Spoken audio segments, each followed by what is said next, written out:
আমরাও যে একদিন গাজাবাসীর অবস্থা বরণ করব না, বাংলাদেশের মতো এই বৃহত্তম কারাগারে অবস্থান করে যার চতুর্দিকে ইসলাম বিদ্বেষীরা ঘিরে রেখেছে, এর কোনো নিশ্চয়তা নাই। অতএব তাদের ওই অবস্থা দেখে আমাকে শিখতে হবে। তো ওই অবস্থা প্রমাণ করে যে আমাদের মুসলমানদের সমগ্র পৃথিবীতে কোনো মূল্য নাই। মুসলমানের কাছেই মূল্য নাই, তো অন্যরা কি মূল্য দিবে? সমগ্র বিশ্বের মুসলমান দেশ, রাষ্ট্রনেতা, প্রধানমন্ত্রীর সামনেই তো হত্যা হচ্ছে। সারা পৃথিবীর লক্ষ লক্ষ কোটি কোটি মুসলমানও তো তাকিয়ে দেখছে। তো মুসলমানদের কাছেই যখন গুরুত্ব নাই যে তার 30,000 ভাইকে হত্যা করা হলো, মুসলিম দেশগুলোর কাছে যখন গুরুত্ব নাই, তখন অন্যরা আর কি গুরুত্ব দিবে? অতএব এই যে মুসলমানদের ভয়াবহ অবস্থা, এটা মিলে যায় আজ থেকে 5,000 বছর আগে একটি জাতির অবস্থার সাথে, যেই জাতির অবস্থা আল্লাহ সুবহানাহু ওয়া তাআলা 5,000 বছর আগে বর্ণনা করেছেন। পবিত্র কোরআনের সবচেয়ে ইন্টারেস্টিং জাতি হচ্ছে বানু ইসরাইল। আল্লাহ পবিত্র কোরআনে আরও অনেক জাতির কথা উল্লেখ করেছে, যেমন আদ, সামুদ, কওমে লূত, কওমে নূহ। এক এক জাতিকে আল্লাহ এক একভাবে ধ্বংস করে দিয়েছে। কওমে নূহকে বন্যা দিয়ে ধ্বংস করেছে, কওমে লূতকে শহর উল্টিয়ে ধ্বংস করেছে, আদ সামুদকে বিশাল ঝড় বৃষ্টি দিয়ে আকাশ থেকে পাথর নিক্ষেপ করে ধ্বংস করেছে। বানু ইসরাইলের ক্ষেত্রে এরকম কোনো সরাসরি ধ্বংস করার কোনো হাদিস নাই। বানু ইসরাইলারা হচ্ছে নবীর সন্তান, এই জন্য বানু ইসরাইল হচ্ছে সবচেয়ে ইন্টারেস্টিং ক্যারেক্টার, চরিত্র পবিত্র কোরআনের। তো ওই বানু ইসরাইলের 5,000 বছর আগের বর্ণনা আর আজকের মুসলমানদের বর্ণনা একই রকম। আল্লাহ কোরআনে কি বলছেন? আল্লাহ সুবহানাহু ওয়া তাআলা কোরআন মাজিদে বলছেন, ওয়া ইয নাজ্জাইনাকুম মিন আলি ফিরআউন ইয়াসুমুনাকুম সুআল আযাব ইউযাব্বিহুনা আবনাআকুম ওয়া ইস্তাহইয়ুনা নিসাআকুম। হে বানু ইসরাইলেরা, স্মরণ করো সেই দিনের কথা যেই দিন ফেরাউন ইউযাব্বিহুনা জবাই করত। কোরআন মাজিদে যে শব্দ ব্যবহার করা হয়েছে যার অর্থ হচ্ছে ছুরি দিয়ে জবাই করা, যাবাহ। ইউযাব্বিহুনা আবনাআকুম, ফেরাউন জবাই করত তোমাদের ছেলেদেরকে তোমাদের চোখের সামনে। তোমাদের পুরুষ এবং ছেলে সন্তানকে ফেরাউন তোমাদের চোখের সামনে জবাই করত। ওয়া ইস্তাহইয়ুনা নিসাআকুম, আর ফেরাউন তোমাদের কন্যা সন্তানদের বাঁচিয়ে রাখত। কত লক্ষ আর কত হাজার বানু ইসরাইলের পুরুষ সন্তানকে, ছেলে সন্তানকে ফেরাউন এবং ফেরাউনের বাহিনী ছুরি দিয়ে জবাই করে হত্যা করেছে, তা অনুমান করা এবং ইতিহাসে গণনা করা অনেক কঠিন ব্যাপার। কয়েক হাজার, কয়েক লক্ষ হতে পারে। তো ওই দিন আজ থেকে 5,000 বছর আগে ফেরাউন বানু ইসরাইলের ছেলে সন্তানদের জবাই করত। তাহলে বানু ইসরাইলের চোখের সামনে ওর ছেলে সন্তানকে জবাই করছে, কিন্তু মুখ দিয়ে কিছু বলতে পারবে না, হাত দিয়ে বাধা দিতে পারবে না। তাহলে কত বড় গোলাম, কত বড় কৃতদাস, যার চোখের সামনে ওর গোটা বংশের পুরো বানু ইসরাইলের হাজার হাজার, যে বাড়ি থেকে সংবাদ আসবে এই বাড়িতে ছেলে সন্তান জন্ম নিয়েছে, ওই বাড়িতে পুলিশ গিয়ে ফেরাউনের বাহিনী গিয়ে ওই ছেলে সন্তানকে ইনস্ট্যান্ট জবাই করে দিবে। বাপ মা বাধাও দিতে পারবে না, কিছু করতেও পারবে না। একই গোলামের চিত্র। ওই 5,000 বছর আগে বানু ইসরাইল ফেরাউনের যেই রকম গোলাম ছিল, আজ 5,000 বছর আগে মুসলমানেরা আজকের যুগের ফেরাউনের ওই রকমই গোলাম। ওই 5,000 বছর আগে যেমন বানু ইসরাইলদেরকে ফেরাউনের বাহিনী নিজে হাতে জবাই করত, হাজারে হাজারে, লক্ষে লক্ষে, কিন্তু বানু ইসরাইলের কিছু করার ক্ষমতা ছিল না। আজ 5,000 বছর পরে আজকের যুগের ফেরাউনেরা আজকের যুগের মুসলমানদের সন্তানদের ওইভাবেই হত্যা করতেছে, হাজারে হাজার, লক্ষে লক্ষে, কিন্তু মুসলমানদের কিছু বলার ও করার ক্ষমতা নাই। তাহলে ওই গোলামি আর এই গোলামি সমান সমান। অতএব আমরা যদি আজকে যে অবস্থায় আছি এই অবস্থা থেকে উত্তরণ পেতে চাই, তাহলে আপনাকে এবং আমাকে বুঝতে হবে বানু ইসরাইলদের সমস্যা কি ছিল, বানু ইসরাইলের সমস্যার সমাধান কি, আমাদের সমস্যা কি, আমাদের সমাধান কি। চলেন আগে বানু ইসরাইলের একটু অতীত ইতিহাস দেখে আসি। বানু ইসরাইলেরা হচ্ছে নবীদের সন্তান। কোন নবী? ইব্রাহিম আলাইহিস সালাতু ওয়াস সালামের 2 স্ত্রী সারা এবং হাজেরা। সারার সন্তান হচ্ছে ইসহাক আর হাজেরার সন্তান হচ্ছে ইসমাইল। ইসহাকের সন্তান হচ্ছে ইয়াকুব, ইয়াকুবের সন্তান হচ্ছে ইউসুফ। ইউসুফ আলাইহিস সালাতু ওয়াস সালামের আব্বার নাম ইয়াকুব আলাইহিস সালাতু ওয়াস সালাম। ইয়াকুব আলাইহিস সালাতু ওয়াস সালামের পিতার নাম ইসহাক আলাইহিস সালাতু ওয়াস সালাম। ইসহাক আলাইহিস সালাতু ওয়াস সালামের পিতার নাম ইব্রাহিম আলাইহিস সালাতু ওয়াস সালাম। তাহলে ইউসুফ ইবনে ইয়াকুব ইবনে ইসহাক ইবনে ইব্রাহিম, পরপর 4 জন নবী। এই ইউসুফ আলাইহিস সালাতু ওয়াস সালামের 11 ভাই, তথা ইউসুফ আর তার 11 ভাই মিলে মোট 12 জন। এনারা 12 জনই ইয়াকুব আলাইহিস সালামের ছেলে। এই 12 ছেলেকে এবং তাদের পরবর্তী বংশধরকে বলা হয় বানু ইসরাইল। ইসরাইল হচ্ছে ইয়াকুব আলাইহিস সালামের আর একটা সেকেন্ড নাম। ইয়াকুব আলাইহিস সালামের সেকেন্ড নাম হচ্ছে ইসরাইল। বানু মানে সন্তান, বংশ। এই বংশটা বসবাস করত ফিলিস্তিনে। আজকের যে ফিলিস্তিন, আজকের যে মসজিদে আকসা, আজকের যে জেরুজালেম, এখানেই বসবাস করত বানু ইসরাইল তথা ইব্রাহিম আলাইহিস সালামের প্রথম স্ত্রী সারার সন্তান ইসহাক এবং তাদের পরবর্তী বংশধরেরা। তারা এই জেরুজালেমে আসলো কিভাবে? ইব্রাহিম আলাইহিস সালাতু ওয়াস সালামের বাপের বাড়ি ছিল ইরাক। ইরাকের বাগদাদ নগরীকে ওই সময়ে বলা হতো আরবিতে বাবেল।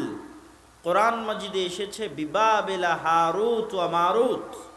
বাবেল নগরীতে হারুত ও মারুত নামক ফেরেশতা অবতীর্ণ হয়েছিল।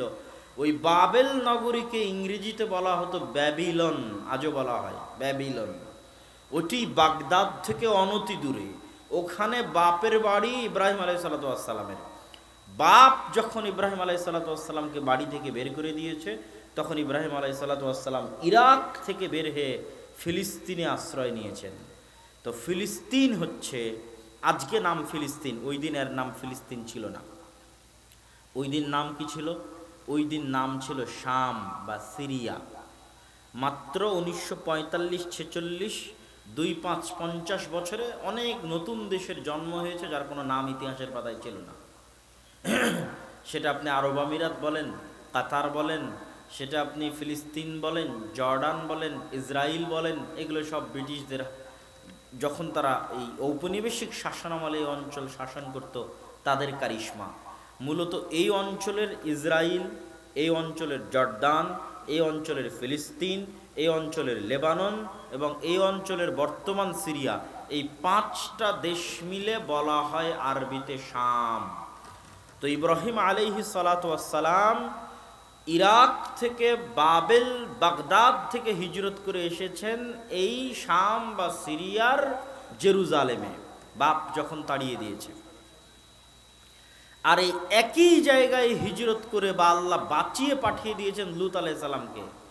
লূত আলাইহিস সালামের যখন শহর উল্টিয়ে দিলেন, তখন লূত আলাইহিস সালাম মুমিনদের নিয়ে এই জেরুজালেমে আশ্রয় নিলেন। এই জন্য শামকে বলা হয় দারুল হিজরাহ লি ইব্রাহিম। আমার নবী মক্কা থেকে মদিনায় হিজরত করেছে, আর আমার নবীর বাবা ইব্রাহিম ইরাক থেকে ফিলিস্তিনে হিজরত করেছে। এই জন্য আল্লাহর নবী কি বলে গেছেন? আল্লাহুম্মা বারিক লানা ফি শামিনা, আল্লাহুম্মা বারিক লানা ফি ইয়ামানিনা। হে আল্লাহ, আমাদের সিরিয়াতে বরকত দিন, আমাদের শামে বরকত দিন। কেননা শাম তার বাবা ইব্রাহিমের হিজরতের জায়গা। জেরুজালেমে হিজরত করে এসেছিলেন তার বাবা ইব্রাহিম ইরাক থেকে। এই জন্য রাসূল সাল্লাল্লাহু আলাইহি ওয়াসাল্লাম বলে গেছেন, লা তাযালু তায়ফাতুম মিন উম্মতি যাহিরিনা আলাল হক লা ইয়াদুররুহুম মান খাযালাহুম। আমার উম্মতের একদল মানুষ কিয়ামত পর্যন্ত হকের উপর থাকবে।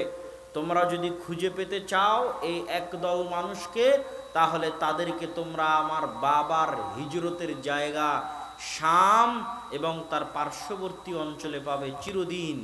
যে একদল মানুষ হকের উপর থাকবে, তাদের কোনো না কোনো দলকে তোমরা সব সময় শাম, জেরুজালেম, ফিলিস্তিন তাদের পার্শ্ববর্তী অঞ্চলে খুঁজে পাবে। কেননা ওইটা রাসূল সাল্লাল্লাহু আলাইহি ওয়াসাল্লামের বাবার হিজরতের জায়গা, ইব্রাহিমের হিজরতের জায়গা। তাহলে ইব্রাহিমের ছেলে ইসহাক, ইসহাকের ছেলে ইয়াকুব, ইয়াকুবের ছেলে ইউসুফ। মজার কথা হচ্ছে, আমরা যে ইব্রাহিম নবীর দাবিদার, ইহুদি এবং খ্রিস্টানেরাও ওই ইব্রাহিম আলাইহিস সালাতু ওয়াস সালামের দাবিদার। শুধু উচ্চারণের পার্থক্য। ইহুদি খ্রিস্টানরা ইব্রাহিম আলাইহিস সালামকে নাম দিয়েছে আব্রাহাম, ইহুদি খ্রিস্টানরা ইসহাককে নাম দিয়েছে আইজ্যাক।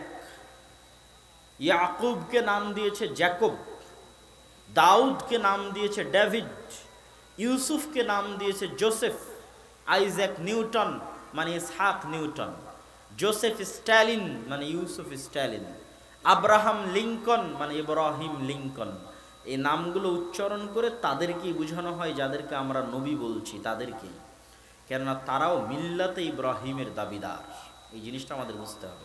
পৃথিবীতে 3টা ধর্ম মিল্লাতে ইব্রাহিমের দাবিদার, ইহুদিরাও, খ্রিস্টানেরাও, আমরাও।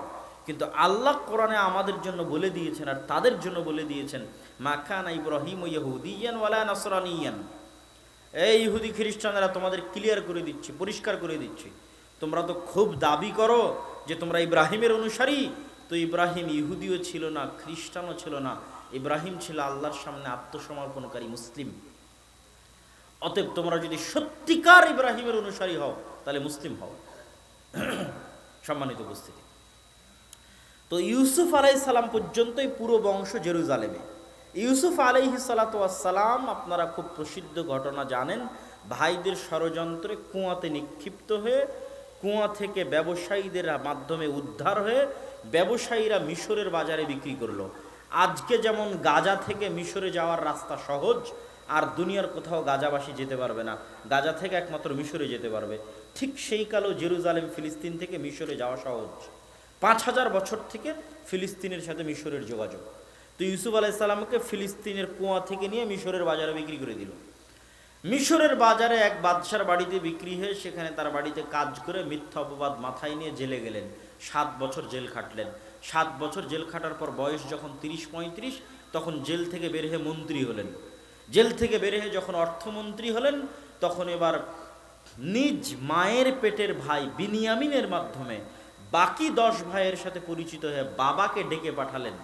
নিজের জামা ছিঁড়ে দিয়েছিলেন ভাইদের হাতে, যে বাবার চোখে লাগালে বাবার চক্ষু ফিরে পাবে, বাবাকে সহ তোমরা সবাই মিশরে চলে আসো।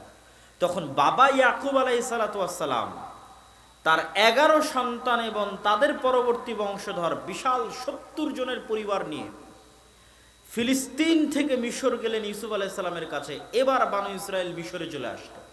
মূলত বানু ইসরাইলদের মিশরে থাকার কথা নয়, এদের থাকার কথা ফিলিস্তিন, জেরুজালেমে।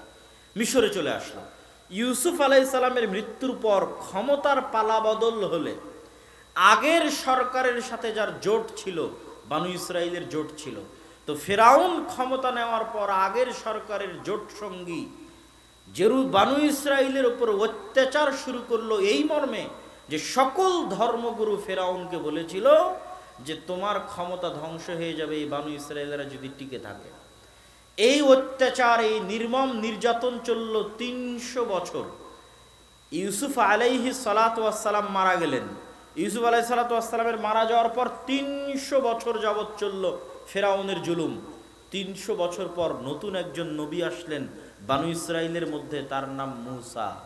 মুসা আলাইহিস সালাতু ওয়াস সালাম বানু ইসরাইলের মধ্যে মিশরে আসলেন। মুসা আলাইহিস সালামের ঘটনা আমাদের প্রয়োজন নাই, আমাদের টার্গেট জাস্ট বানু ইসরাইলদের উত্থান থেকে পতন দেখা, মুসলমানদের উত্থান থেকে পতন দেখার জন্য। মুসা আলাইহিস সালাতু ওয়াস সালাম বানু ইসরাইলদের নিয়ে ফেরাউনের কাছে যা হলো। দীর্ঘদিন পর উনি বানু ইসরাইলদের নিয়ে এবার ফেরত যাচ্ছেন বা পালিয়ে যাচ্ছেন, যেটাই বলেন। কোথায় ফেরত যাচ্ছেন? ওনার বাপ দাদার আদি ভিটা জেরুজালেম ফিলিস্তিনে। কেন? মুসার 300 বছর আগে ইউসুফ এবং তার বাবা ইয়াকুব জেরুজালেম থেকে মিশরে এসেছিলেন। এই জন্য ইসরাইলি রিওয়ায়েতে লেখা আছে, সত্য মিথ্যা জানি না, ইসরাইলি রিওয়ায়েতে আছে, সত্য মিথ্যা আল্লাহ ভালো জানে, যে ইউসুফ আলাইহিস সালাম মারা যাওয়ার সময় ওসিয়ত করেছিলেন যে তোমরা আমার লাশ মমি করে রাখবে, কোনোদিন যদি তোমাদের জেরুজালেমে ফেরত যাওয়ার সুযোগ হয় আমার লাশ নিয়ে গিয়ে জেরুজালেমে দাফন করবে।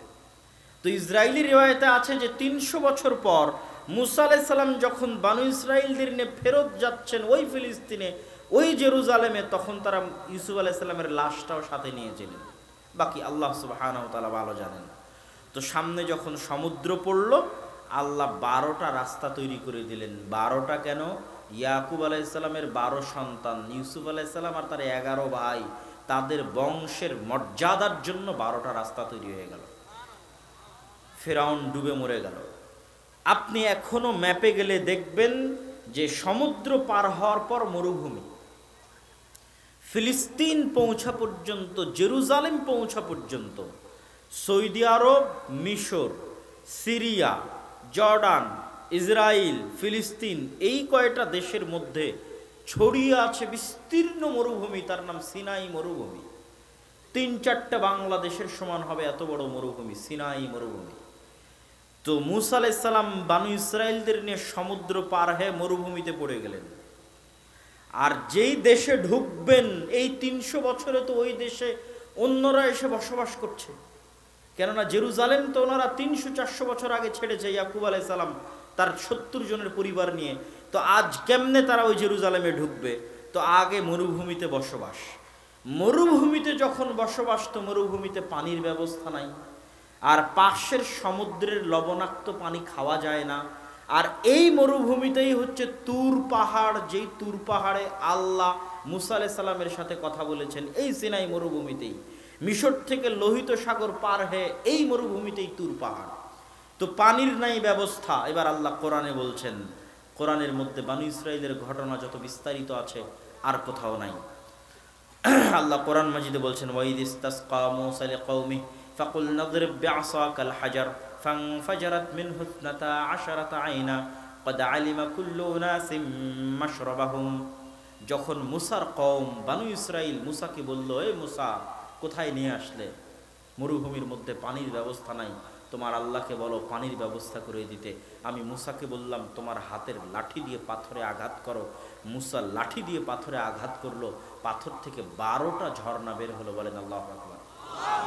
12টা কেন? আল্লাহ কোরআনে বলছেন 12টা। 12টা কেন? ওই যে ইয়াকুব আলাইহিস সালাতু ওয়াস সালামের 12 সন্তানের সম্মানে 12টা ঝর্ণা। তো মরুভূমিতে খাবারের ব্যবস্থা নাই, রাস্তা পার, সমুদ্র পার হওয়ার সময় যা খাবার নিয়ে আসতে শেষ হয়ে গেছে। খাবার কোত্থেকে আসবে? আল্লাহ বললেন, ঠিক আছে, টেনশন নাই, আমি জান্নাত থেকে খাবার পাঠাচ্ছি, মান্না এবং সালোয়া। মুফাসসিরিনে কেরাম লিখছেন, মান্না সালোয়া কি? পৃথিবীর সবচেয়ে দামি মাশরুম, যার কেজি প্রতি মূল্য বর্তমান বাজার দর অনুযায়ী 5 লক্ষ টাকা কেজি। 1 কেজি মাশরুমের দাম।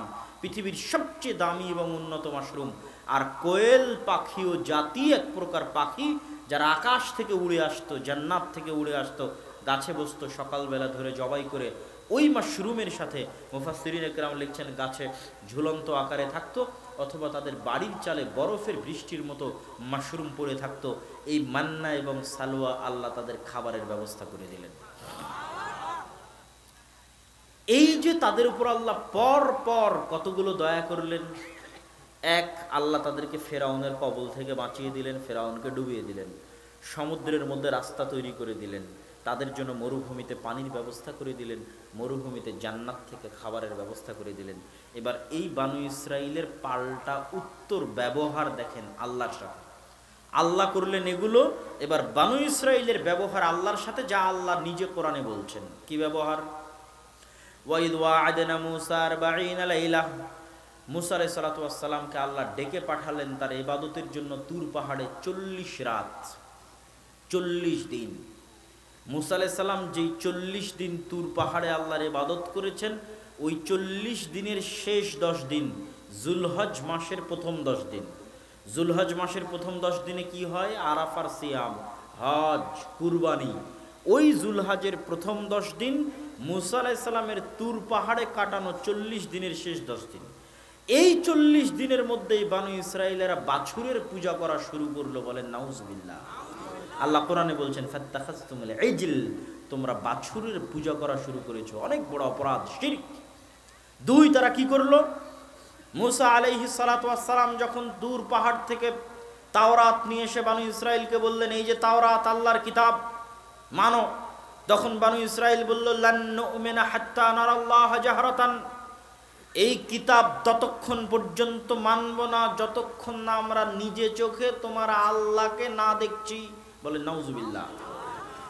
এর চেয়ে বড় তোমরা আল্লাহকে আর কি দেখবে, যে তোমাদের ছেলে সন্তানদের যে জবাই করত, ওই ফেরাউনকে আল্লাহ তোমাদের চোখের সামনে সমুদ্রে ডুবিয়ে দিয়েছে।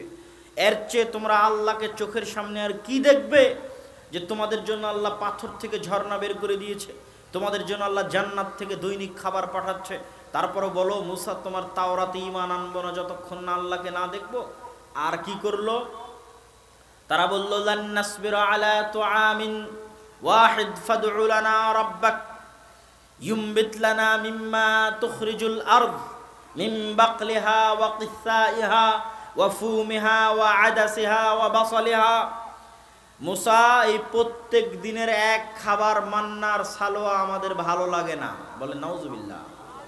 মুসা, তোমার আল্লাহকে বলো, তুমি যদি সত্য নবী হও, তোমার আল্লাহ যদি সত্য নবী হয়, তাহলে মরুভূমির মধ্যে থেকেই শশা বের করে দিক, গাজর বের করে দিক, পেঁয়াজ বের করে দিক, রসুন বের করে দিক, ডাল বের করে দিক, মরুভূমির মধ্যে থেকে। কোরআনের মধ্যে আল্লাহ সুবহানাহু ওয়া তাআলা বর্ণনা করছেন। তখন আল্লাহ সুবহানাহু ওয়া তাআলা তাদেরকে আদেশ দিলেন, ঠিক আছে, যখন তোমাদের চাল ডাল পেঁয়াজ রসুনের দরকার, এই মরুভূমি পার হলে যেই ভূমি তোমাদের বাপ দাদাদের ভূমি, আল আরদুল মুকাদ্দাসাহ আল্লাতী কাতাবাল্লাহু লাকুম, যেই পবিত্র ভূমি আল্লাহ তোমাদের জন্য লিখে রেখেছেন, ওই যে পবিত্র ভূমি দেখা যায়, যুদ্ধ করে বিজয় করো। ওই পবিত্র ভূমিতে এখন আমালেকা গোত্র বসবাস করছে, এখান থেকে যুদ্ধ করে গিয়ে বিজয় করো। যখন যুদ্ধের আদেশ হলো, তখন বানু ইসরাইল উত্তরে বলছে, ইযহাব আনতা ওয়া রাব্বুকা ফাকাতিলা। মুসা, তুমি আর তোমার আল্লাহ গিয়ে যুদ্ধ করো, আমরা এখানে বসে থাকলাম, যুদ্ধ যেই দিন শেষ হবে সেই দিন আমাদের ডাকিও। বলেন নাউজুবিল্লাহ। কি ব্যবহার এই কওমের! এদের ব্যবহার দেখে মুসা আলাইহিস সালাম হতাশ হয়ে গেলেন। বলেন, আল্লাহ, আমি আমার আর আমার ভাইয়ের দায়িত্ব ছাড়া এদের দায়িত্ব নিতে পারবো না। তখন আল্লাহ তাদের উপর আযাব নাজিল করলেন 40 বছরের। ইয়াতিহুনা ফিল আরদি 40 সানা, যে সিনাই মরুভূমির মধ্যে তোমরা 40 বছর পাগলের মতো ঘুরতে থাকবে। এই ঘুরতে ঘুরতেই মুসা আলাইহিস সালাম মারা গেলেন। নতুন নবী হলেন ইউশা বিন নুন। ইউশা বিন নুন 40 বছর পর বানু ইসরাইলকে বলছে, যা ভুল হওয়ার হয়েছে, চলো তওবা ইস্তেগফার করে যুদ্ধ করি। ঠিক আছে, তওবা ইস্তেগফার করে যুদ্ধ করতে গেল। আমালেকা গোত্রের বিরুদ্ধে যুদ্ধ করে জেরুজালেম দখল করবে। যুদ্ধ করতে করতে শুক্রবারের দিন বিকেলবেলা, শুক্রবার দোয়া কবুল হয় দুইটার সময়, এক যখন থেকে নিয়ে আজান থেকে নিয়ে কামতের মধ্যবর্তী, আর এক আসরের সময়।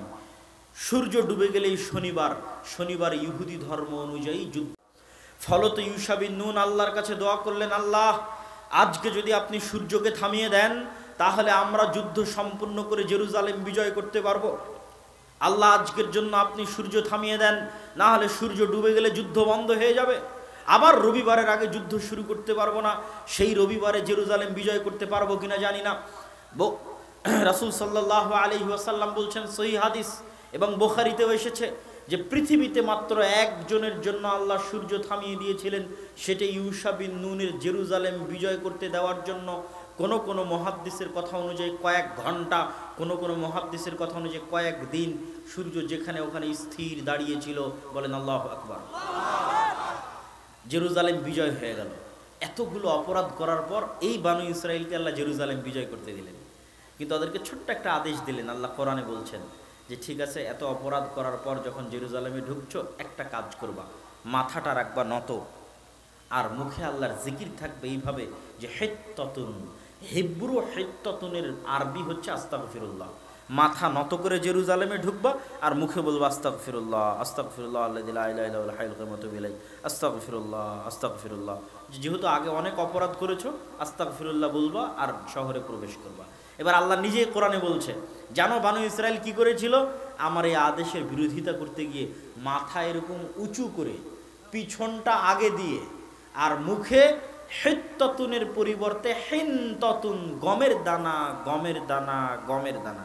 আস্তাগফিরুল্লাহ বলবো না, গমের দানা, গমের দানা, গমের দানা বলতে বলতে মাথা উঁচু করে পিছন আগে দিয়ে জেরুজালেমে প্রবেশ করেছে। বলেন নাউজুবিল্লাহ। এই বানু ইসরাইলের আর একটা ঘটনা বলে এই পর্ব শেষ, তাহলে আপনি বুঝবেন আমাদের সাথে ওদের মিল কি। দাউদ আলাইহিস সালাতু ওয়াস সালামের যুগে তিনি জাবুর তেলাওয়াত করতেন, সেই যুগের কোরআন জাবুর। তো মাছেরা তার তেলাওয়াত শোনার জন্য নদীর ধারে জমা হয়ে যেত শনিবারের দিন।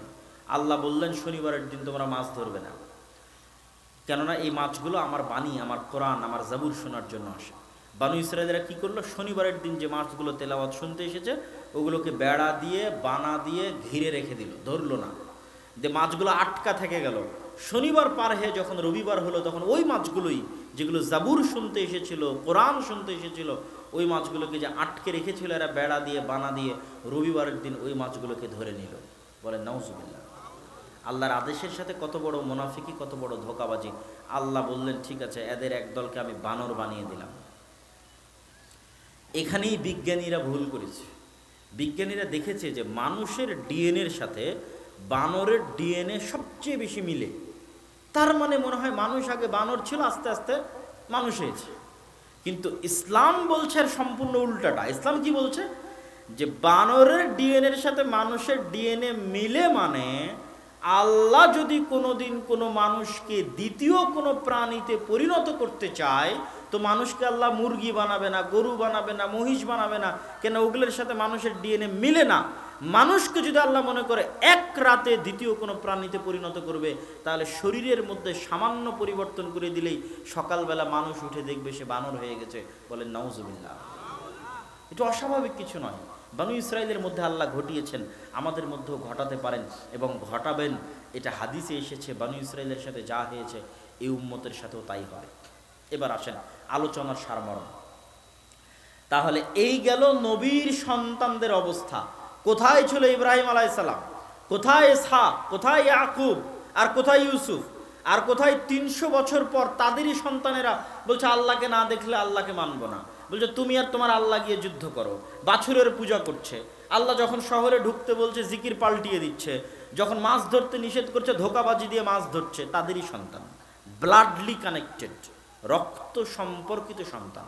তাহলে একটা জাতির উত্থান, একটা জাতির পতন।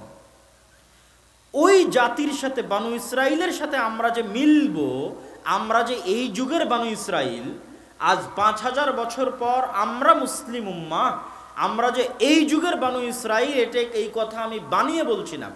স্বয়ং রাসূল সাল্লাল্লাহু আলাইহি ওয়াসাল্লাম হাদিসে বলেছেন, লাতাসলুকান্না আও লাতারকাবুন্না, আমার উম্মত অচিরেই অবশ্যই প্রত্যেক ওই রাস্তায় চলবে যেই রাস্তায় বানু ইসরাইল চলেছে। প্রত্যেক ওই গর্তে প্রবেশ করবে যেই গর্তে বানু ইসরাইল প্রবেশ করেছে। এমন কি এক পাটের জুতা আর এক পাটের জুতার সাথে যেভাবে মিলে যায় ওইভাবে মিলে যাবে। এক বিঘত আর এক বিঘতের সাথে যেভাবে মিলে যায় কোনো পার্থক্য নাই। আমার উম্মত বানু ইসরাইলের সাথে ওইভাবে মিলে যাবে। এক পাটের জুতা আর এক পাটের জুতার মধ্যে যেমন কোনো পার্থক্য নাই। বানু ইসরাইল যা হয়ে গেছিল আমার উম্মত তাই হয়ে যাবে। এমনকি বলতে বলতে রাসূল সাল্লাল্লাহু আলাইহি সাল্লাম বলছেন, বানু ইসরাইলের কোনো ব্যক্তি যদি তার মায়ের সাথে জেনায় লিপ্ত হয়ে থাকে, আমার উম্মতেরও কোনো না কোনো ব্যক্তি তার মায়ের সাথে জেনায় লিপ্ত হবে। বলেন নাউজুবিল্লাহ। তো আমরা যে এই যুগের বানু ইসরাইল, এ কথা আমি বানিয়ে বলছি না ভাই। রাসূল সাল্লাল্লাহু আলাইহি ওয়াসাল্লাম বলে গেছে আমরা বানু ইসরাইল হব। কিন্তু আমি এটা অনুভব করেছি, বের করেছি এইভাবে। কিভাবে? এত লম্বা কথা কেন কোরআনে বানু ইসরাইলের? বেরে নিয়েই ধরতো না। কি দরকার এত লম্বা? আর কোন জাতির এত লম্বা ঘটনা আল্লাহ, যতগুলো ঘটনা আজ এখানে বললাম সবগুলো ঘটনা আল্লাহ কোরআনে বলেছে। এত কেন দরকার বানু ইসরাইল এত লম্বা ঘটনা বলার কোরআন মাজিদে? কোরআন মাজিদের প্রত্যেকটা অক্ষর দামি। তাহলে কেন বলেছে আল্লাহ? আল্লাহ জানেন যে উম্মত এই কিতাব পড়বে ওই উম্মত একদিন বানু ইসরাইল হয়ে যাবে। অতএব বানু ইসরাইলের ঘটনাগুলো কোরআনে দিয়ে রাখো। কোনোদিন যদি এই ঘটনাগুলো দেখে এরা শিখে আর সংশোধন হয়, তাহলে তাদের ভাগ্য পরিবর্তন হতে পারে। যেটা আমি আপনাদের সামনে করতেছি, যে কোরআনে আল্লাহ বানু ইসরাইলের বর্ণনা দিয়েছে, আমিও তুলে ধরলাম। এবার আপনাকে দেখাবো আমরা কিভাবে বানু ইসরাইল। চলেন এবার দেখি আমরা কিভাবে বানু ইসরাইল। এবার আমাদের অতীত গৌরব দেখেন। আমরা বানু ইসরাইলের দুই তিনটা বৈশিষ্ট্য হুবহু এখন সবচেয়ে বেশি ওর মধ্যে পড়ে গেছে। বানু ইসরাইলের এই পুরো ঘটনার সারমর্ম হচ্ছে, তারা ধোঁকা দিত আল্লাহর সাথে, তারা মুনাফিকি করত আল্লাহর রাসূলের সাথে, তারা শঠতা করত, মিথ্যা কথা বলতো। মিথ্যা, ধোঁকা, শঠতা, মুনাফিকি, এই কয়েকটা বৈশিষ্ট্য তাদের রক্তের মধ্যে মিশে গেছিল, যা তারা প্রতি সেকেন্ডে মুসা আলাইহিস সালামের সাথে করত। মুসা আলাইহিস সালাম বিরক্ত হয়ে গেছিল এদের ধোঁকায়, এদের শঠতায়, এদের মুনাফিকিতে। এবার আসেন আমাদের মুসলমানদের অবস্থা। যে আমরা মুসলমানেরা মনে করে নিয়েছি ইসলাম মানে বাহ্যিক সালাত, সিয়াম, হজ, যাকাত। বাহ্যিক ইসলাম মানে সালাত, সিয়াম, হজ, যাকাত আদায় করলেই আমি মুসলমান। কিন্তু আমি সালাত পড়েও, সিয়াম রেখেও, হজ করেও আমি যে প্রতিনিয়ত মানুষকে ধোঁকা দিচ্ছি, প্রতিনিয়ত মানুষের সাথে মিথ্যা বলছি, প্রতিনিয়ত অন্যের সম্পদ ভক্ষণ করছি, প্রতিনিয়ত মানুষের সাথে মুনাফিকি করছি, ধোঁকাবাজি করছি, এটা কিন্তু আমরা কখনো গণায় ধরি না, কখনোই আনি না। অথচ ইসলাম এটাই, ইসলামের মূল সারমর্ম হচ্ছে আল আদালাহ, ন্যায় পরায়ণতা। ইসলামের মূল সারমর্ম হচ্ছে আস সাদাকাহ, সত্যবাদিতা। ন্যায় পরায়ণতা কি আমরা জানিও না, বুঝিও না যে ন্যায় পরায়ণতা কি। আপনাকে তার আগে একটু শক্ত করে বলি ন্যায় পরায়ণতা বোঝানোর জন্য।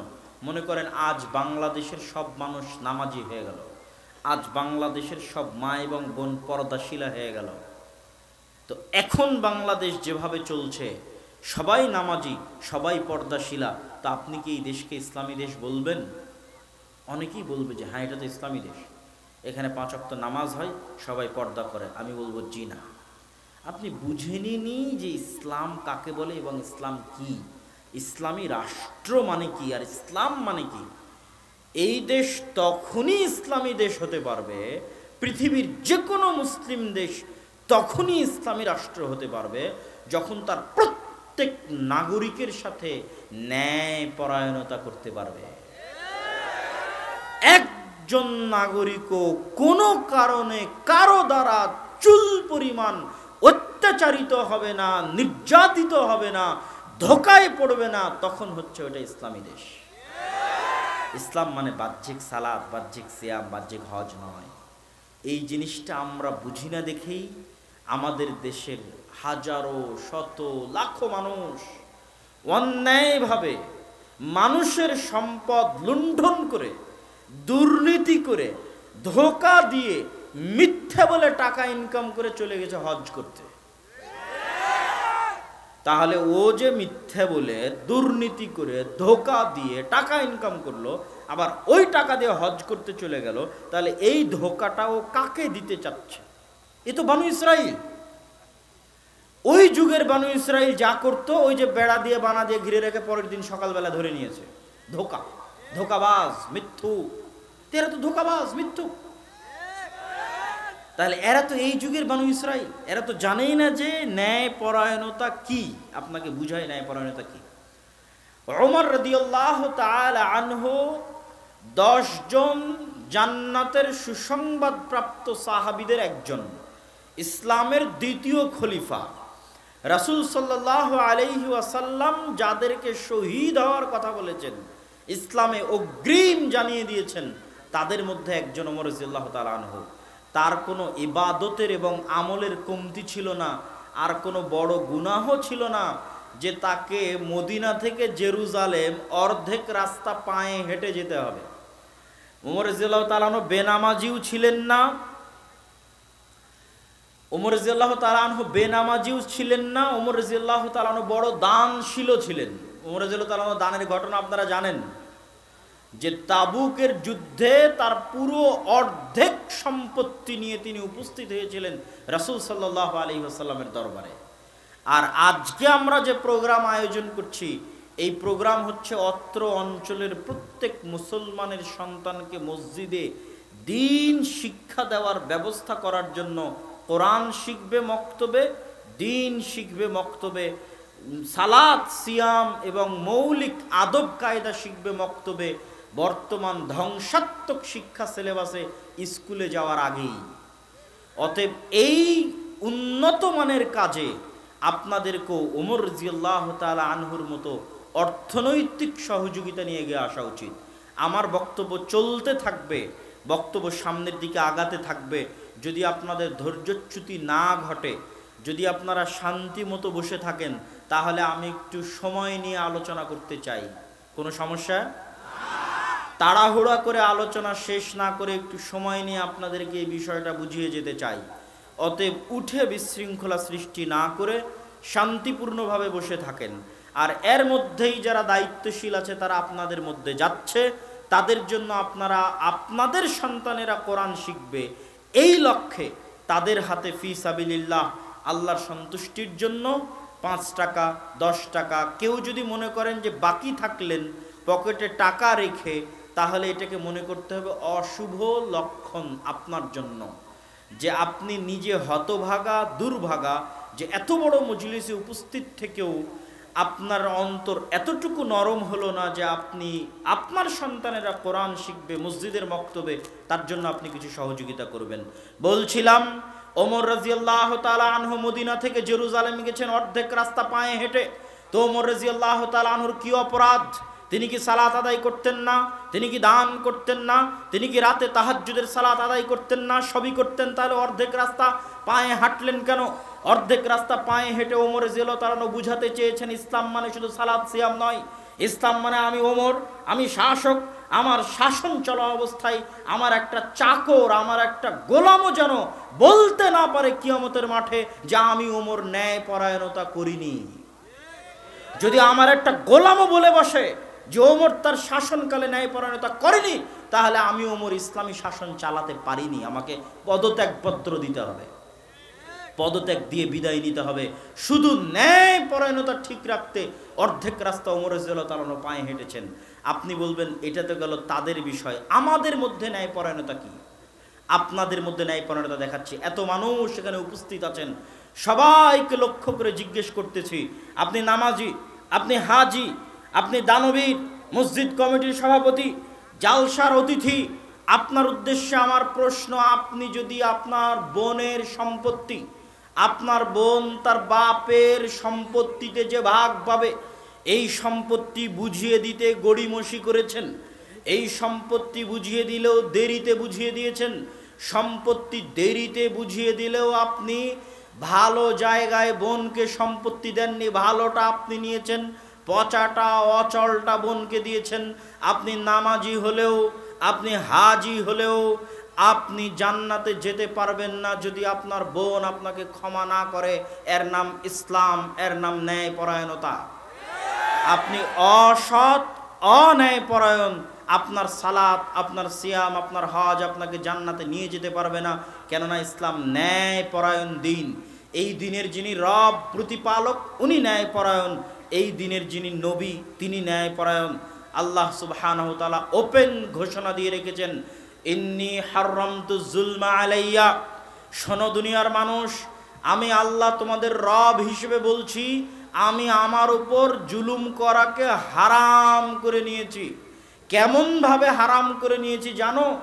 দুনিয়ার মানুষে মানুষে অন্যায় অবিচার করলে আমি তো মিটাবই, পশুতে পশুতে যদি অন্যায় অবিচার করে তো কিয়ামতের মাঠে পৃথিবীর কোথাও যদি মানুষ সামাজিক বিচারে, মেম্বার চেয়ারম্যানের দরবারে, এমপির দরবারে, জজ কোর্টে, হাইকোর্টে, সুপ্রিম কোর্টে কেউ যদি তার অধিকার না পায়, কেউ যদি ন্যায়পরায়ণতা না পায়, আর ওই মজলুম ব্যক্তিকে আমি আল্লাহ কিয়ামতের মাঠে যদি ন্যায়পরায়ণতা না করে দিতে পারি, ন্যায় বিচার না করে দিতে পারি, তাহলে আমি রব হিসেবে একজন মিথ্যুক রব, বলেন নাউজুবিল্লাহ। অতএব আমার সবচেয়ে বড় জরুরি জিম্মেদারি, আমার প্রত্যেক দাস দাসী এবং বান্দাকে, আমার প্রত্যেক সৃষ্টি জীবকে, প্রত্যেক পশু, প্রত্যেক পাখিকে তাদের ন্যূনতম অধিকার কিয়ামতের মাঠে বুঝিয়ে দেওয়া। চুল পরিমাণ যদি কেউ মাজলুম হয়ে থাকে তাহলে ওর হকটা আদায় করে নিয়ে দেওয়া, এটা আমি আল্লাহ আমার সবচেয়ে বড় দায়িত্ব, এবং আমি এটা পালন করবই করবই করবই।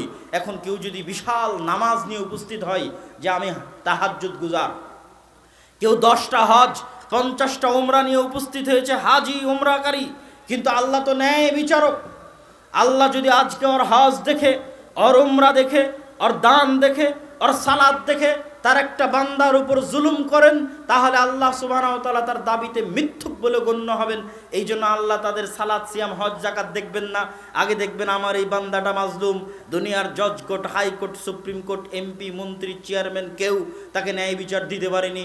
আমি আল্লাহ তার সৃষ্টিকর্তা আজ তাকে পরিপূর্ণ ন্যায় বিচার বুঝিয়ে দেব। এর নাম ইসলাম। ইসলামে ন্যায়পরায়ণতা এত গুরুত্বপূর্ণ, এত ভয়ঙ্কর, এত জরুরি, এটার নাম হচ্ছে ইসলাম, যে ন্যায়পরায়ণতা কি জিনিস। এবার আপনি এবং আমি যাচাই করতে পারি যে আমাদের 24 ঘন্টা কিভাবে যাচ্ছে। আমি আমার বাপ মায়ের সাথে ন্যায়পরায়ণ আচরণ করি কিনা, আমার স্ত্রীর সাথে আমি ন্যায়পরায়ণতা রক্ষা করি কিনা। আমার স্ত্রীর কারণে কিয়ামতের মাঠে আমার জান্নাত আটকে যেতে পারে শুধু ন্যায়পরায়ণতার অভাবে। সালাত, সিয়াম আল্লাহ মাফ করে দিবে, হজ আল্লাহ মাফ করে দিবে, ন্যায় পরায়ণতার ত্রুটি ঘটলে আল্লাহ মাফ করবে না যতক্ষণ না ওই ব্যক্তি মাফ না করে। আমি প্রতিবেশীর প্রতি ন্যায় পরায়ণতা করতে পারছি কিনা, আমার ভাইয়ের প্রতি ন্যায় পরায়ণতা করতে পারছি কিনা, এটা হচ্ছে আসল ইসলাম, এটা হচ্ছে প্রকৃত ইসলাম, যেটার উপর বানু ইসরায়েলেরা টিকে থাকতে পারেনি, ন্যায় পরায়ণতার মাপকাঠি থেকে নিচে নেমে গেছে। আর আমরা মুসলমানেরা একদম অতল গহব্বরে চলে গেছি ন্যায় পরায়ণতা থেকে। ন্যায় পরায়ণতার দিকে আজকের ইউরোপ, আজকের আমেরিকা আমাদের চেয়ে ভালো। কি বুঝলেন? ন্যায় পরায়ণতা বাস্তবায়নে আজকের ইউরোপ, আজকের আমেরিকা আমাদের চাইতে ভালো। সম্মানিত উপস্থিতি, দ্বিতীয় মুসলমানদের যে সমস্যা, যেই সমস্যার কারণে তারা বানু ইসরাইল, যেই সমস্যার কারণে তারা আজকে মাজলুম, সেটা হচ্ছে সাদাকাহ, সত্যবাদিতা। আমাদের নবী মুহাম্মদ সাল্লাল্লাহু আলাইহি ওয়াসাল্লাম নবী হওয়ার আগে থেকেই সত্যবাদী, নবী হওয়ার আগে থেকেই আমানতদার, এবং 40 বছর যাবৎ মানুষ প্রমাণ করতে পারেনি যে তিনি কখনো কোনো মিথ্যা কথা বলেছেন। আমরা হচ্ছি সেই নবীর উম্মত, কিন্তু আমরা 24 ঘন্টা মিথ্যা বলতে অভ্যস্ত হয়ে গেছি। আমাদের কাছে সবচেয়ে সহজ পাপ, সবচেয়ে সহজ গুনাহ হচ্ছে মিথ্যা। আপনি দেখেন মিথ্যা বলতে আমরা কতটা সিদ্ধহস্ত হয়েছি, যে আমরা মক্কার কাফের মুশরিকদেরকেও অতিক্রম করে চলে গেছি। একটা ছোট্ট ঘটনা আপনাকে বলি। আবু সুফিয়ান রাদিয়াল্লাহু তাআলা আনহু, তিনি মক্কা বিজয়ের সময় ইসলাম গ্রহণ করেছে। আগের 10, 12, 15 বছর যতদিন ছিল ততদিন তিনি ইসলামের বিরুদ্ধে যুদ্ধ করেছেন। খন্দকের যুদ্ধে 10,000 সেনাবাহিনী নিয়ে মদিনা ঘেরাও করে আল্লাহর নবীকে হত্যা করবেন, মদিনাকে ধ্বংস করবেন। এই আবু সুফিয়ান তার কাফের অবস্থায়, তার মুশরিক অবস্থায় জেরুজালেমের মাটিতে রোমান সম্রাট হিরাক্লিয়াসের দরবারে, রোমান সম্রাট হিরাক্লিয়াসের দরবারে আবু সুফিয়ানকে রোমান সম্রাট হিরাক্লিয়াস জিজ্ঞেস করছে, আবু সুফিয়ান বলো, মক্কার কোরাইশদের তোমাদের নবী মুহাম্মদ সাল্লাল্লাহু আলাইহি সাল্লাম বিষয়ে আমাকে সংবাদ দাও। 5 থেকে 7টা প্রশ্ন করেছে হিরাক্লিয়াস আবু সুফিয়ানকে। আবু সুফিয়ান তার কাফের মুশরিক অবস্থায় তার চিরশত্রু মুহাম্মদ সাল্লাল্লাহু আলাইহি সাল্লামকে সম্পর্কে প্রশ্নের উত্তর দিচ্ছে। আবু সুফিয়ান বলছে, আমি যদি মিথ্যা বলতে লজ্জা না পেতাম তাহলে আজকে এই দিনে মুহাম্মাদের বিরুদ্ধে মিথ্যা বলতাম, কিন্তু আমি মিথ্যা বলতে লজ্জা পাই, এই জন্য আমি আজকে এই হেরাক্লিয়াসের দরবারে আমার চিরশত্রু, যাকে হত্যা করা আমার টার্গেট, সেই মুহাম্মাদের বিরুদ্ধে আজকে আমি মিথ্যা বললাম না, বলতে পারিনি, কেননা আমি মিথ্যা বলতে লজ্জা পাই। আবু সুফিয়ান কাফের মুশরিক অবস্থায় মিথ্যা বলতে লজ্জা পাই। আর আমাদের একজনকে আপনি খুঁজে দেন যে মিথ্যা না বলে ইনকাম করছে, যে মিথ্যা না বলে রুজি ইনকাম করছে, একজন মুসলমান খুঁজে দেন। একজন মুসলমান খুঁজে দেন যে তার জীবনে ন্যায় পরায়ণ। আপনারা এই হাদিস বহু শুনেছেন যে রাসূল সাল্লাল্লাহু আলাইহি ওয়াসাল্লাম বলেছেন, সাবআতু ইউদিল্লুহুমুল্লাহ ইয়াওমা লা দিল্লা ইল্লা দিল্লুহ, 7 শ্রেণীর মানুষকে আল্লাহ কিয়ামতের মাঠে তার বিশেষ ছায়া দিবেন। 1 নম্বরে ইমামুন আদিল, ন্যায় পরায়ণ, দায়িত্বশীল। আজীব, কত বড় বড় ইবাদত তারপরে আছে, সবার আগে ন্যায় পরায়ণকে দিয়ে রেখেছে রাসূল সাল্লাল্লাহু আলাইহি সাল্লাম। আগে হাদিস যখন পড়েছি কোনোদিন এটার অর্থ বুঝতাম না, যখন ইউরোপ ঘুরে আসলাম তখন দেখলাম বাপরে বাপ, এটাই তো ইসলাম, ন্যায় পরায়ণতাই তো ইসলাম, ন্যায় পরায়ণতাই তো ইসলাম। একজন ওসি প্রমাণ করুক, একজন এসপি প্রমাণ করুক, একজন মন্ত্রী প্রমাণ করুক, একজন এমপি, একজন মেম্বার, একজন চেয়ারম্যান প্রমাণ করুক, সে হাজি, সে নামাজি, সে সিয়াম পালনকারী, সে ইফতারকারী, কিন্তু সে একজন ওসি হিসেবে শতভাগ ন্যায়পরায়ণ বলুক দাঁড়িয়ে যে আমি ওসি হিসেবে আজ শতভাগ ন্যায়পরায়ণ। এসপি দাঁড়িয়ে বলুক আমি আজ এসপি হিসেবে শতভাগ ন্যায়পরায়ণ, দাঁড়িয়ে বলুক। একজন মেম্বার চেয়ারম্যান দাঁড়িয়ে বলুক যে আমি মেম্বার চেয়ারম্যান হিসেবে শতভাগ ন্যায়পরায়ণ। এরা যত সালাত আদায় করুক, যত হজ করুক, যত সিয়াম পালন করুক, এরা কেউই প্রকৃত ইসলাম বুঝে না এবং মানে না। প্রকৃত ইসলাম হচ্ছে ন্যায়পরায়ণতা, প্রকৃত ইসলাম হচ্ছে সততা, যা আমরাও মানুষকে বুঝাতে ব্যর্থ হয়েছি, মুসলমানেরাও বুঝতে ব্যর্থ হয়েছে। মুসলমানেরা যে বানু ইসরায়েলের মতো ধোঁকা দিচ্ছে, ওই ধোঁকাটা কি জানেন? সকাল সন্ধ্যে সুদ খেয়ে, সকাল সন্ধ্যে ঘুষ খেয়ে, সকাল সন্ধ্যে মিথ্যা বলে, 24 ঘন্টা মিথ্যা বলে, অন্যায় করে, জুলুম করে যে ইনকাম করছি, এই ইনকাম দিয়ে আমি আবার সালাত আদায় করে দেখাচ্ছি আমি কত ভালো মানুষ। এটাই হচ্ছে ধোঁকা, নিজেকে ধোঁকা, আল্লাহকে ধোঁকা, মানুষকে ধোঁকা দেওয়া। আমি আবার অন্যায় করে, অন্যায় পরায়ণ, অসৎ দায়িত্বশীল হয়ে আমি আবার হজ করে দেখাচ্ছি আমি কত বড় হাজি। এটাই ধোঁকা। এই ধোঁকা আল্লাহর সাথে, এই ধোঁকা মানুষের সাথে। ওই বানু ইসরাইল যেমন ধোঁকাবাজ মিথ্যুক ছিল, আজকের যুগের মুসলমান বানু ইসরাইলেরাও রক্তের মধ্যে ধোঁকা এবং মিথ্যা মিশে গেছে। কেন মুসলমানেরা বুঝতেই পারেনি যে দিন ইসলাম কি। সম্মানিত উপস্থিতি, আমাদের যুগের মুসলমানদের এই অবস্থা দেখে আল্লামা ইকবাল তার এক কবিতার মধ্যে বলে গেছেন, উনিও ইউরোপ সফর করেছিলেন, ইউরোপ সফর করে দেখেছেন ওদের মধ্যে আর আজকের যুগের মুসলমানদের মধ্যে পার্থক্য কী। মুসলমানেরা ইসলাম আল্লাহর মনোনীত দিন, এদের এত অসহায় অবস্থা কেন, এরকম মাজলুম কেন, গোলাম কেন, দাস কেন। তখন তিনি লিখেছেন, সাবাক ফিরসে পড় সাদাকত কা, শুজাআত কা, আদালত কা, লিয়া জায়েগা তুঝসে কাম দুনিয়া কি ইমামত কা। মুসলমানেরা, তোমাদের মধ্যে সালাত আছে, সিয়াম আছে, হজ আছে, সব আছে, সামনে রমজান আসছে, সবাই সিয়াম পালন করবা, কিন্তু তোমাদের মধ্যে নাই কি? আজ থেকে একটু বলো যে মরা পর্যন্ত আর মিথ্যা বলবো না, সত্য বলাটা শেখো। আজ থেকে একটু বলো যে এরপর থেকে চুল পরিমাণ অন্যায় করব না, ন্যায় পরায়ণ থাকবো, স্ত্রীর প্রতি ন্যায় পরায়ণ, বাপ মায়ের প্রতি ন্যায় পরায়ণ, অধস্তন কর্মকর্তা কর্মচারীর প্রতি ন্যায় পরায়ণ, ঊর্ধ্বতন কর্মকর্তা কর্মচারীর প্রতি ন্যায় পরায়ণ, প্রতিবেশীর প্রতি ন্যায় পরায়ণ, বোনের প্রতি ন্যায় পরায়ণ। কে বোনের প্রতি ন্যায় পরায়ণ? বাপ মরার পরে যত দ্রুত ভাই জমি নিয়েছে, অত দ্রুত যেই মানের জমি নিয়েছে ওই মানের জমি পরিপূর্ণরূপে চুল পরিমাণ 19-20 না করে বোনকে যে জমি দিয়ে দিয়েছে ও ন্যায়পরায়ণ। ওর সালাত সিয়ামে যদি ত্রুটিও থাকে আল্লাহ তাকে ক্ষমা করে জান্নাতে দিয়ে দিবে ইনশাআল্লাহ। ও ন্যায়পরায়ণ, ও সৎ। এরকম যদি সব মুসলমান হয়ে যায় তো আল্লামা ইকবাল বলছে, তোমরা যদি সব মুসলমান এরকম হয়ে যাও তাহলে আল্লাহ একদিন তোমাদেরকে দুনিয়ার নেতৃত্ব দিয়ে দিবেন। বলেন ইনশাআল্লাহ। সম্মানিত উপস্থিতি, এবার আসেন মুসলমানদের দ্বিতীয় সমস্যা, যেটার কারণে মুসলমানরা আজ গোলাম, দাস। দ্বিতীয় সমস্যা হচ্ছে মুসলমানদের মধ্যে শিক্ষা নাই। এক নাম্বার সমস্যা বললাম কি, এরা বানু ইসরাইল হয়ে গেছে, সত্য বলে না, ধোঁকা দেয়, মিথ্যা বলে, হারাম খায়, অন্যায় অসৎ আচরণ করে, দেশের প্রধান থেকে নিয়ে দেশের নিম্ন লেভেল পর্যন্ত সব মানুষই প্রার্থীকে বলেছে আপনাকে ভোট দিব, আর টাকা নিয়ে নিয়েছে, ভোটও দিতে যায়নি, দিলে আবার অন্যজনকে দিয়েছে। মানে প্রত্যেক সেকেন্ডে মিথ্যা, প্রতি সেকেন্ডে। আমি হতবাক হই, কেমনে এত মিথ্যে বলে, কেমনে এত অসৎ অন্যায় পরায়ণ আচরণ করে আমরা দাবি করি যে আমরা মুসলমান, কেমনে? আর কেমনে আমরা দাবি করি যে আল্লাহ আমাদেরকে গোলামি থেকে মুক্তি দিবে? দিবেন না। আমাদের স্বভাব চরিত্র যতদিন এরকম থাকবে ততদিন আল্লাহ আমাদেরকে গোলামি থেকে মুক্তি দিবেন না। সম্মানিত উপস্থিতি, চলেন দ্বিতীয় কারণে মুসলমানেরা গোলাম, সেটি হচ্ছে শিক্ষা।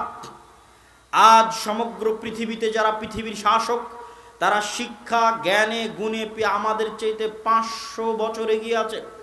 আমেরিকা এবং ইউরোপ মুসলিম বিশ্বের চাইতে জ্ঞানে 500 বছর এগিয়ে আছে। আর আজকের যুগের যারা ইহুদি, তারা চায় না যে মুসলমানের সন্তানেরা কিছু শিখুক, কিছু পড়ুক, কিছু মানুষ হোক। না, তারা চায় এই মুসলমানেরা আর এই খ্রিস্টানেরা মদ, জুয়া, নারী ইত্যাদি নিয়ে ব্যস্ত থাক। আর দেখবেন মুসলমানের সন্তানেরা তাই নিয়ে ব্যস্ত আছে। কেউ ফ্রি ফায়ার, কেউ পাবজি, কেউ বিড়ি, কেউ সিগারেট, কেউ জুয়া, কেউ ক্রিকেট, কেউ ফুটবলের জুয়া, এগুলো নিয়ে ব্যস্ত আছে। আর এখন তো যা টুকটাক শিক্ষা ছিল সেটিকেও ধ্বংস করে দেওয়া হচ্ছে, যেন এই জাতি স্বাধীন হওয়া তো বহু দূরের কথা, আরও যেন গোলাম হয়ে যায় 10, 15, 20 বছর পর। এই গোলামির আলামতটা পাবেন কোথায়? গোলামির আলামত পাবেন মুসলিম বিশ্ব, তৃতীয় বিশ্বের দেশগুলো। তারা মনে করছে উন্নতি মানে রাস্তাঘাট। আমি আপনাকে বলি, আজকে আড্ডার সকল রাস্তাঘাট, নেয়ামতপুর, গোমস্তাপুরের সকল রাস্তাঘাট যদি স্বর্ণ দিয়ে বানিয়ে দেওয়া হয়, আর এই উপস্থিত যত মানুষ আছে এদেরকে যদি কিছু শিখানো না হয়, তাহলে গোমস্তাপুরে, নিয়ামতপুরে কাল মেডিকেল ক্লিনিক করা হলে ডাক্তারি করার মতো একটা লোক এই এলাকায় পাওয়া যাবে না। ইন্ডিয়া থেকে ভাড়া করে নিয়ে আসতে হবে ডাক্তার।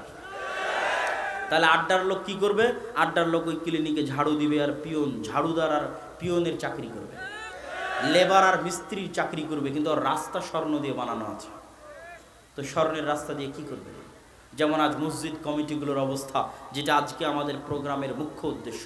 মসজিদ কমিটি উন্নয়নের মিটিং দিলে এসি, উন্নয়নের মিটিং দিলেই টাইলস, উন্নয়নের মিটিং দিলেই ফ্যান লাইট, উন্নয়নের মিটিং দিলেই দোতলা তিনতলা, কিন্তু মসজিদের আশেপাশের সব শিশু কিশোর যুবক সব যে মদখোর জুয়াখোর গাঞ্জাখোরে পরিপূর্ণ হয়ে গেল, তাদেরকে মসজিদে ডেকে যে দুইটা দিন শিখাতে হবে, এটা নিয়ে মসজিদ কমিটির কোনো মিটিং নাই।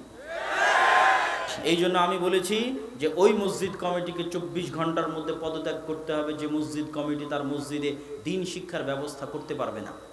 ও জানে না কেন এই মসজিদ প্রতিষ্ঠা করা হয়েছে। মুহাম্মদ সাল্লাল্লাহু আলাইহি সাল্লাম মসজিদে নববী চাকচিক্কর রংচং আরামায়েশের জন্য প্রতিষ্ঠা করেননি। সাহাবীদেরকে দিন শিখাবেন, তারা ইবাদত করবে, দিন শিখবে, এই জন্য প্রতিষ্ঠা করা হয়েছে। মসজিদের সবচেয়ে বড় দায়িত্বগুলোর একটি দায়িত্ব হচ্ছে দিন শিক্ষা। বলতে বলতে বলতে বলতে এই পর্যায় পর্যন্ত বলেছি। বগুড়ার দিকে কয়েকটা মসজিদে গেছিলাম, রাজশাহীর বাঘায় 9টা মসজিদে একদিন সফর করেছি, 9টার একটা তো মক্তব নাই, অথচ প্রত্যেকটা মসজিদে টাইলস আছে, এসি আছে, ফ্যান আছে, লাইট আছে। যদি বলি মক্তব নাই কেন, বলে টাকা পয়সার সমস্যা। তখন বলতে বলতে এই পর্যন্ত বলেছি যে আপনার মসজিদে মক্তব চালু করতে হবে এসি বিক্রি করে হলেও, আপনার মসজিদে মক্তব চালু করতে হবে মসজিদে টাইলস খুলে বাজারে বিক্রি করে হলেও, আপনার মসজিদে মক্তব চালু করতে হবে মসজিদের ফ্যান এবং লাইট বাজারে বিক্রি করে হলেও। তবুও মসজিদে মুসলমানের সন্তানের দিনের শিক্ষার ব্যবস্থা করতে হবে। আজ আমরা শিক্ষায় পিছিয়ে এই জন্যই গোলাম, আজ আমরা শিক্ষায় পিছিয়ে এই জন্যই গোলাম, শিক্ষায় পিছিয়ে এই জন্যই গোলাম।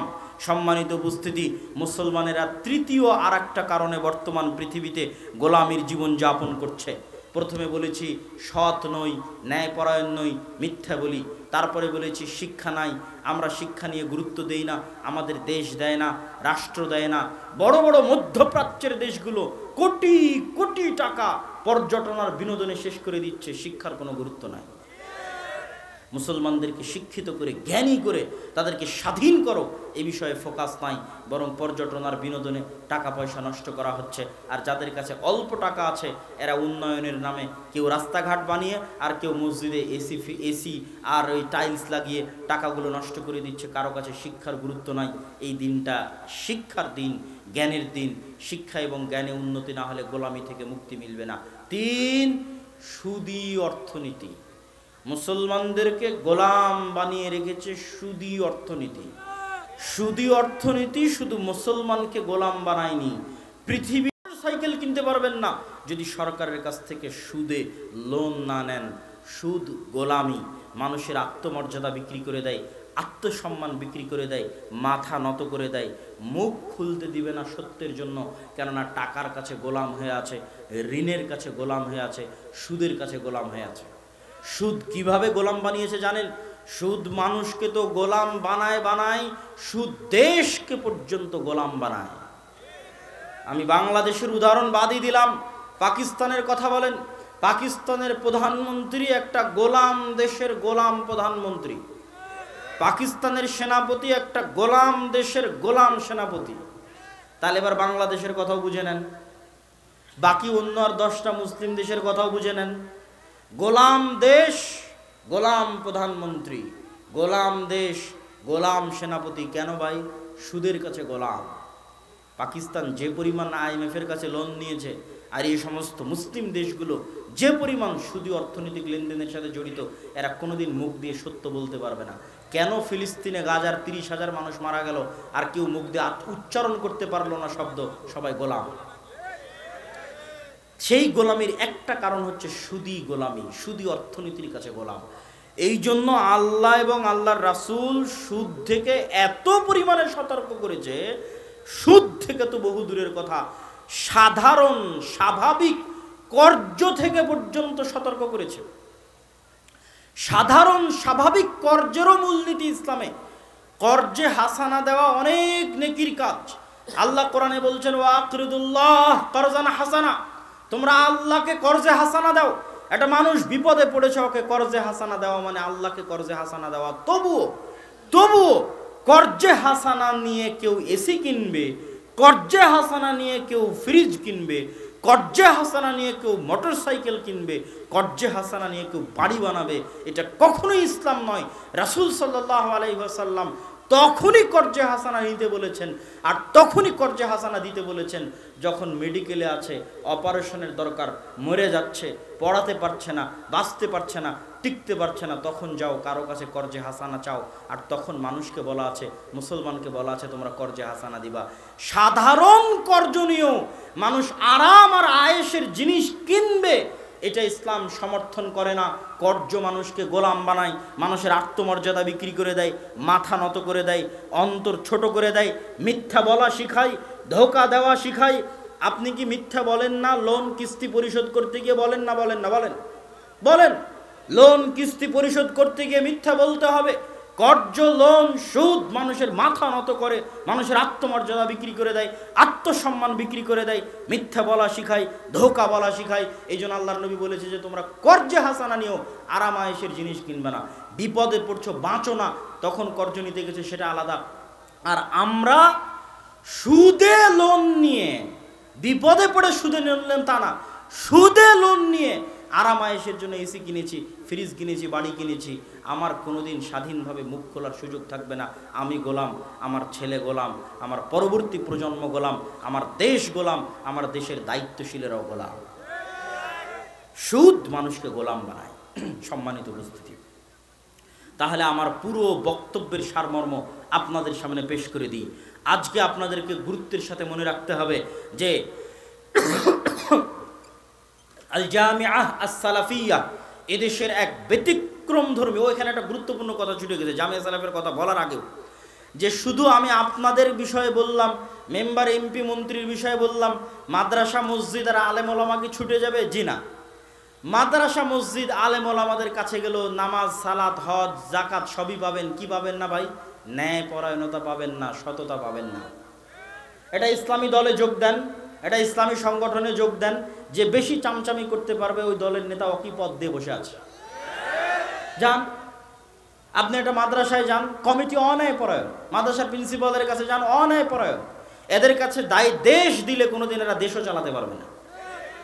কিন্তু এরকম অন্যায় পরায়ণ গোলাম হলো কিভাবে? ভাই, বানু ইসরায়েলেরা নবীর সন্তান, ওরা এরকম মিথ্যা, ধোঁকা, সটতা, মুনাফিকি শিখলো কিভাবে? ওই যে ইউসুফ আলাইহিস সালাম মরার পরে 300 বছর ফেরাউন এদেরকে জবাই করেছে, হত্যা করেছে। তো যখন জবাই করেছে, হত্যা করেছে, গোলামি করতে করতে বাঁচার জন্য মিথ্যা বলা শিখেছে, বাঁচার জন্য ধোঁকা দেওয়া শিখেছে, বাঁচার জন্য মুনাফিকি করা শিখেছে।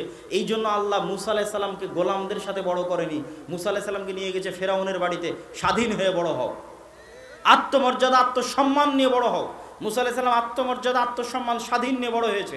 এই জন্য সৎ, আমানতদার, সত্য বলা জানে। আমরা 300 বছর ব্রিটিশদের গোলামি করেছি, তো গোলামি করতে করতে মিথ্যা বলা শিখেছি। মিথ্যা না বললে টাকা ইনকাম হয় না, মিথ্যা না বললে চাকরি হয় না। গোলামি করতে করতে মিথ্যা, ধোঁকা, মুনাফিকি শিখেছি। আফগানিস্তানের লোকেরা না ব্রিটিশদের গোলামি করেছে, না রাশিয়ার গোলামি করেছে, না আমেরিকার গোলামি করেছে, কোনো দেশেরই গোলামি যখন করেনি, মিথ্যা বলাও জানে না, ধোঁকা দেওয়াও জানে না। আপনি একটা আফগানের পাঠানকে ওয়াদা দেন যে কাল বিকেলে ওর বাড়িতে যাবেন, আর যদি বিকেলবেলা ওর বাড়িতে মজাক করে যদি বলেন আজ আগামীকাল বিকেলে আপনার বাড়িতে যাব, আর যদি না যান গুলি করে উড়িয়ে দিবে আপনাকে। কেন? ওরা কোনোদিন কারো গোলামি করেনি, ওরা কৌশল করে কথা বলাও জানে না। এটাই হচ্ছে ইসলাম, সততা, ন্যায়পরায়ণতা। ফিরে আসলেই বিজয় ফিরে আসবে। কিন্তু ব্রিটিশদের 300 বছরের গোলামি আমাদের শেষ করে দিয়েছে। আমি ইউরোপ সফর করে দেখেছি, ইতালিতে গিয়ে, ফ্রান্সে গিয়ে, স্পেনে গিয়ে, যে ওই সমস্ত দেশের মুসলমানদের উপর ইতালি, ফ্রান্স, ইউরোপিয়ান দেশের যে জুলম, আমাদের উপর ব্রিটিশদের জুলুমের চাইতে বেশি। এই জন্য ওই দেশের মুসলমানেরা আরো ধোঁকাবাজ, আরো মিথ্যুক, আরো চোর। ওরা এমনি এমনি চোর হয়নি ভাই। ফ্রান্স আর ইতালি মিলে এমন জুলুম করেছে, মিথ্যা বলতে বাধ্য করেছে, এমন জুলুম করেছে, দুর্নীতি করতে বাধ্য করেছে, এমন জুলুম করেছে, চুরি করতে বাধ্য করেছে। তো ওরা আমাদের চাইতে বেশি খারাপ হয়ে গেছে। আমরা মুসলমানেরাও 300 বছরের গোলামিতে আমাদের রক্তের মধ্যে মিথ্যা, ধোঁকা, অন্যায়পরায়ণতা মিশে গেছে। অতএব আমরা যদি গোলামি থেকে বাঁচতে চাই, ন্যায়পরায়ণ হতে হবে, সৎ হতে হবে, আমানতদার হতে হবে, শিক্ষিত হতে হবে এবং সুদমুক্ত থাকতে হবে। জামিয়া সালাফিয়ার বিষয়ে দুটি জরুরি কথা। এদেশের বৃহত্তম প্রতিষ্ঠান জামিয়া সালাফিয়া ডাঙ্গিপাড়া, পবা, রাজশাহী, জামিয়া সালাফিয়া রূপগঞ্জ, নারায়ণগঞ্জ, জামিয়া সালাফিয়া দিনাজপুর। প্রায় 300 জন শিক্ষক, শিক্ষিকা, কর্মকর্তা, কর্মচারী চাকরি করে, প্রায় 5000 ছেলে মেয়ে পড়াশোনা করে এবং এই প্রতিষ্ঠান থেকে বিভিন্ন রকমের গবেষণামূলক কাজ হয়, মাসিক আল ইতিসাম বের হয়, ভারতের বড় বড় আলেম ওলামা মুফতি তার দায়িত্ব পালন করে। এখন সৌদি আরবের আলেম ওলামাগণ এই প্রতিষ্ঠানে আসা শুরু করেছেন, দার্স দেওয়া শুরু করেছেন। কিছুদিন আগে আমরা যে বইগুলো বের করেছি মক্তব ভিত্তিক প্রশিক্ষণের জন্য, এখন পর্যন্ত 190টা মসজিদের 190 জন শিক্ষককে জামিয়া সালাফিয়াতে ডাঙ্গিপাড়াতে নিয়ে গিয়ে প্রশিক্ষণ দেওয়া হয়েছে 1 সপ্তাহ ব্যাপী। এই 190 জন শিক্ষকের যাতায়াত খরচও আমরা দিয়েছি, এই 190 জন শিক্ষকের থাকা খাওয়ার খরচও আদ-দাওয়া ইলাল্লাহ বহন করেছে। শুধু আপনাদের সন্তানদের কোরআন শিখবে এই জন্য। তো ওই প্রশিক্ষণের জন্য 2টা বই লেখা আছে, ওসমানী কায়দা আর আদর্শ শিক্ষা। ওসমানী কায়দা দিয়ে শিখবে কোরআন, আদর্শ শিক্ষা দিয়ে শিখবে দ্বীন। আর নতুন বই বের হয়েছে আব্দুর রাজ্জাক বিন ইউসুফ উস্তাজির সদাচরণ, সৎ ব্যবহার করবেন কিভাবে। আর আমার যে বইটার জন্য মানুষ সকাল সন্ধ্যা জিজ্ঞেস করতো, আব্দুল্লাহ ভাই মিন্নাতুল বাড়ি 2য় খণ্ড কবে আসবে, মিন্নাতুল বাড়ি 2য় খণ্ড কবে আসবে, শুনতে শুনতে ক্লান্ত সেই মিন্নাতুল বাড়ি 2য় খণ্ড আপনাদের সামনে চলে এসেছে। পাশাপাশি শায়েখ আব্দুর রাজ্জাক বিন ইউসুফের রাসূল সাল্লাল্লাহু আলাইহি ওয়াসাল্লামের সালাত বনাম প্রচলিত সালাত বনাম রাসূল সাল্লাল্লাহু আলাইহি ওয়াসাল্লামের সালাত, আমার লেখা রিজিক, আমার আম্মার লেখা কেন হব অবরোধবাসিনী, বেগম রোকেয়া লিখেছে আমরা মুসলমানরা নাকি অবরোধবাসিনী, তার উত্তর দেওয়া আছে কেন হব অবরোধবাসিনী। শিক্ষা বনাম জাহিলিয়াত, এই বইয়ের মধ্যে আছে আমাদের সরকারি সিলেবাসে কোন বইয়ে কোথায় ইসলাম বিরোধী কথা আছে, কি ভুল আছে, তার পুরোটা শিক্ষা বনাম জাহিলিয়াতের মধ্যে পেয়ে যাবেন। এই বইগুলোকে মূল্যায়ন করার চেষ্টা করবেন। আমি আমার বক্তব্যের শেষের দিকে এসে যদি আপনারা শান্তশিষ্ট হয়ে বসে থাকেন তাহলে প্রশ্নোত্তরগুলো দেওয়ার চেষ্টা করব ইনশাআল্লাহুল আজিজ। ওমা তৌফিকি ইল্লা বিল্লাহিল আলিয়্যিল আযীম। যাদেরকে হাজারবার বোঝানোর